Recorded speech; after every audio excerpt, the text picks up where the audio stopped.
Promethean Princess, the Bestower of Flames.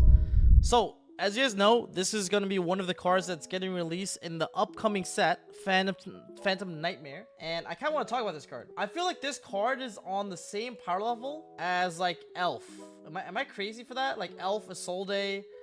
Like, it's just such a broken card. It's kind of like talk about it. So it takes 2+ effect monsters. And yeah, it's not as generic for sure. But if you're playing a fire deck, it's like insane. So while she's face up on the board, you're like locked into fire monsters. And during your main phase, you can special summon one fire monster from your graveyard. That's her effect. And then if a monster is special summoned to your opponent's field of the field while this card is in the graveyard, you can target one fire monster you control and one monster your opponent controls, destroy them if you do summon this card back.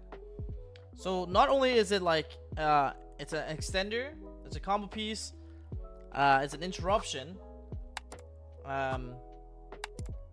It's like everything you want in like an extra deck card, right? So let's kind of like let me show you why I feel like this card revolutionized. It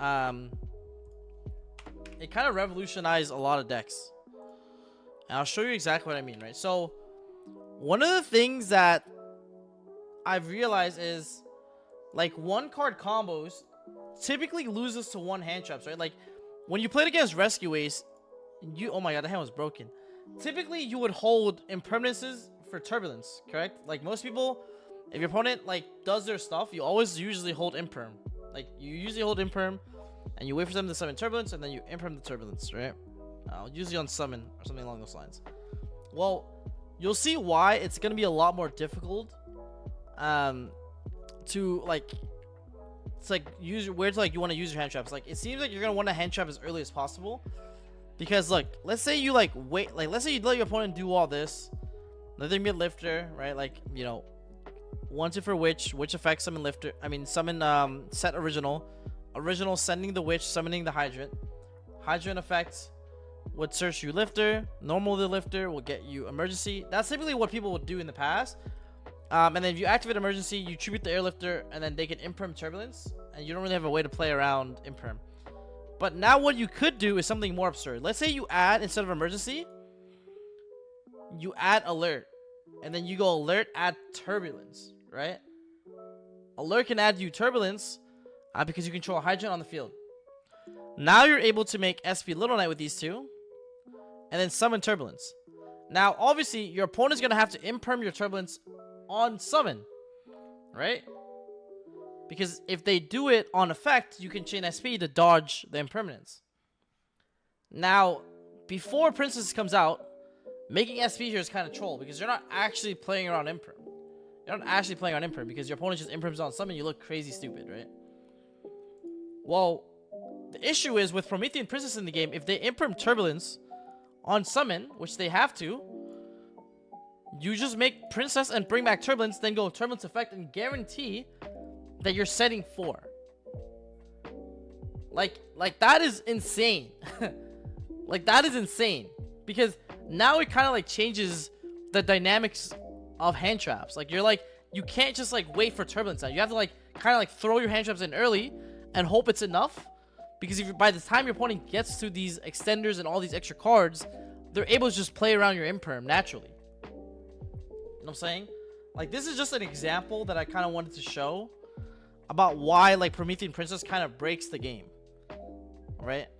And then, yeah, you just have 4 here, right? And the craziest part is, if your opponent in that spot, right, doesn't have, let's say they don't, and then another cool part about the card is that, let's say, like, best case scenario, let's say your opponent does not have an imperm. What it lets you, like, allows you to do an extend into some like really nice lines, in my opinion, because you're able to go, because like in this scenario where you have hydrant add lifter, you're able to go and you know, get rescue alert will get you turb. Now look at why this is kind of nice, right? Just to make SP, you summon turbulence. Now let's say your opponent doesn't have the imperm and this resolves. Right, you set. Now you can set rescue, you can set emergency. Now what you can do is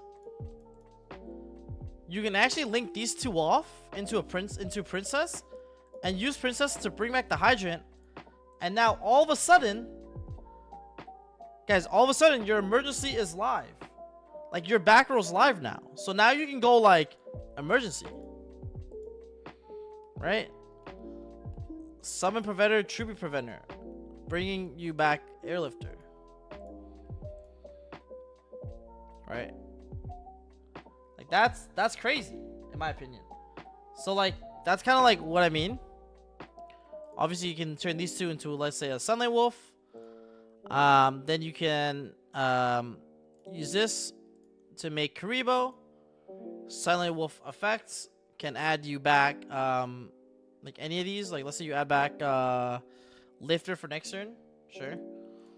And now you can make heat soul, right? Heat soul draws your card. On your opponent's turn, it draws you another card. And then you have princess to pop the heat soul to interact with your, right, to like pop one of your opponent's monsters. You could also, instead of heat soul, you could also go for something different, right? You could also go for Amlo Whale, right? So you can end on Amlo Whale plus a hydrant with princess in the grave, right? So you have princess in the grave, and then you have lifter in the grave, and this is your pretty much your board, right? So you end on this, which is like fine as well. It's not too shabby. So like this is the other option. You have this, like pop this, and you like this, bring this back. So you have a Book of Moon. You have a Book of Moon, 2 traps, this, right? I think it's better to go for Sunlight and 2 multiple draws. For sure, Sunlight is better line, by the way. Sunlight, Karibo, multiple draws is pretty good. And then add back from grave is solid. If you want, yeah, so like this is pretty much what the combo ends on. So I think like this is kind of clean. Have you done last one yet? I haven't, but I think that's why Prince is like so strong, because of the fact that like it serves as an extender and it makes all the combos like way better. Another cool thing that you can do is, and this is kind of like the thing with like Bonfire. Does Nib cancel Nib's effect? No, it doesn't, because your opponent is summoning the Nib to your field, not the other way around. But the other thing that I think is interesting about a card like Promethean Princess is the fact that from a game design perspective, right? I'm just gonna pull this card back up. From a game design perspective, whenever they print new fire cards in the future, they always have to keep this card in the back of their heads, you know? It's like when Elf was in the game and Gigantic's in the game, they always have to keep in track of like, okay, if I print this monster and it's level 2, like, you know what I'm saying? I have to think a little bit more about it. So it's not really future proof, right? So what does that mean? I think that this card will eventually just get banned. Like, I think like that's like the natural progression of like cards like these, because from a future proof perspective, it's like really hard to like always take into account this card, you know. But obviously it's a little bit early to talk about like which cards getting banned and all that good stuff, but I'll be curious to see like, you know, how OCG addresses some of the fire staples in you know, in their next ban list, right? The other reason why I think cards like Princess is also really nice is also the fact that the Charmers are now like way more valuable, right? If you really think about it, the fact that you can convert any Charmer into Princess is insane, right? Because Princess is generic. So now your Charmers are like way more powerful. Obviously, you can go into Celine with them, right? But you need spellcasters. And having fire monsters are actually just easier than having spellcasters. And if your opponent, for some godforsaken reason, Ash Blossoms you, you can make Hida to take their Ash and then make a Princess. Like, the fact that, like, if your opponent ashes you and you have any way to 2 monsters, automatically turns Hida, take Ash, make Princess bring back, and then you make Will, right? So you have, like, an interruption still. And you like go this, pop this, summon this back. That triggers the whale to bring back the Hida. And then now, like, if they clear this or they clear this, it triggers the whale to banish itself to pop a card on their field as well. Yeah, those people probably saying I asked now, huh? That card is insane. You could get them for $9 if you want them fast. So I'm saying off direct. What's up? But yeah, no, I think like Promethean Princess is definitely gonna be one of those cards that I think really just breaks the game, in my opinion. And I don't even think I'm exaggerating when I say that, because the card is literally like, it's basically like an elf or fire decks. Like, it's literally fire elf.